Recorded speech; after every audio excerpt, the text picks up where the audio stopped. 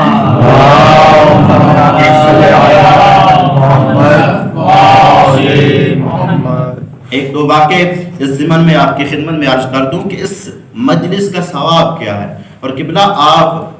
جتنا ممکن ہو سکتا ہے تھوڑا دے رہے ہیں، زیادہ دے رہے ہیں، اہتمام کر رہے ہیں، نہیں دے رہے فقط آ کر بیٹھ رہے ہیں، ایک مجلس کا ماحول بنایا ہوا ہے. قبلہ اس کا اجر دیکھیے گا کہ ایک علامہ صاحب لکھتے ہیں خلاصۃ المصائب میں، ذکر المصائب فارسی میں کتاب ہے، اس کا ترجمہ خلاصۃ المصائب میں ہے کہ ایک فاحشہ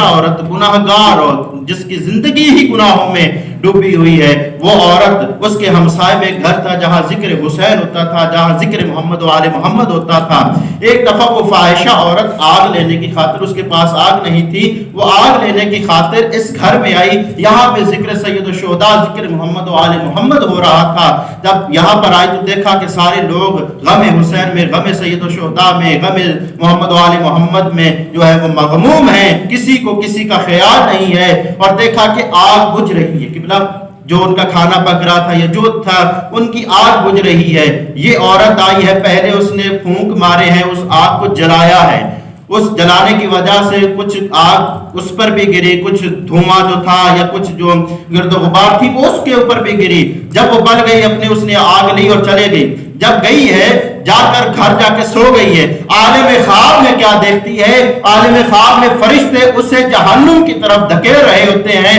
اور بتا رہے ہوتے ہیں کہ تیری زندگی ساری کی ساری زندگی گناہوں میں ڈوبی ہے، اس لیے تجھے جہنم لے کے جا رہے ہیں. جب اسے لے جا رہے ہوتے ہیں ایک نورانی شخصیت آتی ہے اور آ کر کہتی ہے کہ اے فرشتوں، اے اللہ کے مقدس فرشتوں، رک جاؤ، اس جہنم کے بجائے جنت میں داخل کر دو. وہ پوچھتے ہیں اے نورانی ہستی، بے شک ہم آپ کے حکم کو مانیں گے، لیکن اس کی زندگی تو گناہوں میں ڈوبی ہے، اس کی زندگی تو فحاشی میں گزری ہے، ہم کیسے اسے جنت میں داخل کر دیں؟ تو وہ نورانی شخصیت کہتی ہے کہ اے فرشتوں، یہ عورت ذکر حسین کرنے والوں کے لیے جو آگ جل رہی تھی، اس آگ میں صرف جھلسی ہے، وہ دھواں اس پر پڑا ہے، اللہ نے یہ انعام اسے عطا کیا ہے کہ اس کے بدلے سے جنت عطا کر رہا ہے.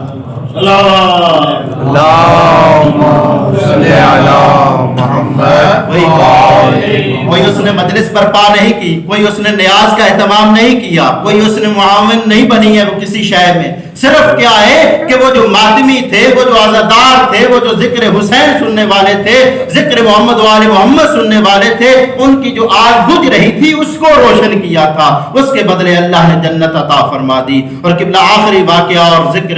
مصائب کے 2 جملے فقط کہ یہ قرض ہے، میں نے آپ کی خدمت میں عرض کیا نا کہ یہ قرض ہے جو محمد و آل محمد کے اوپر جو ہم کرتے ہیں، اور وہ کبھی قرض کو تنہا نہیں چھوڑتے، وہ چھوڑتے نہیں ہیں، بھول نہیں جاتے، وہ قرض کو دیتے ہیں. میں واقعہ آپ کی خدمت میں اسی کتاب میں لکھا ہے خلاصۃ المصائب میں کہ ایک عورت جب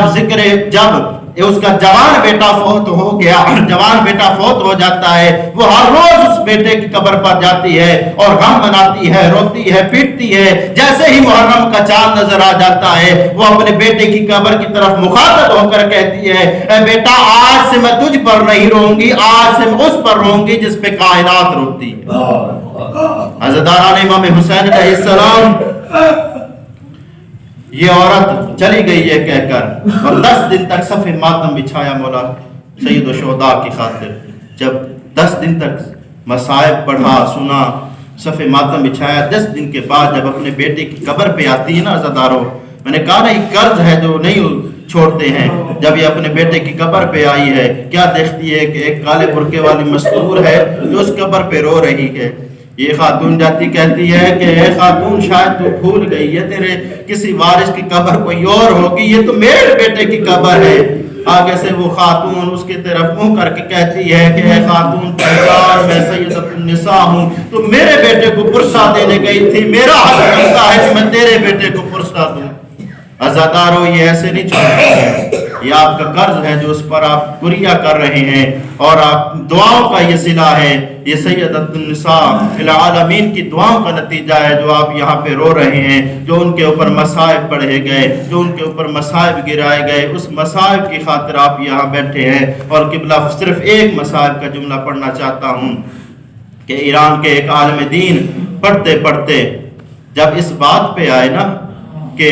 جب سیدۃ النساء العالمین کی پسلیاں ٹوٹ گئی، یہ واقعہ انہوں نے پڑھ دیا، پڑھنے کے بعد مجلس ختم ہو گئی، سارے لوگ گھر چلے گئے، ایک شخص روتا رہا، عالم دین اس کے پاس آیا، آ کر کہنے لگا اے بندہ خدا کیا ہو گیا، کون سی ایسی بات ہے، کون سا مصائب کا ایسا جملہ ہے جو تجھ پر گرا قدر گزرا؟ وہ کہتا ہے قبلہ میں ڈاکٹر ہوں، مجھے پتا ہے کہ جس کی پسلیاں ٹوٹ جاتی ہیں نا اس کا سانس لینا دشوار ہے، میں جانتا ہوں جس کی پسلیاں ٹوٹ جاتی ہیں اس کا سانس لینا دشوار ہے۔ تو علامہ صاحب کہتے ہیں یہی وجہ تھی کہ جناب سیدۃ النساء العالمین اپنے بابے کی وفات کے بعد 75 یا 95 دن اس حالت میں گزری ہیں کہ ہر ایک سانس ان کے لیے ایک موت کا سبب لے کر آتا تھا۔ الا لعنت اللہ علی القوم الظالمین وسیعلم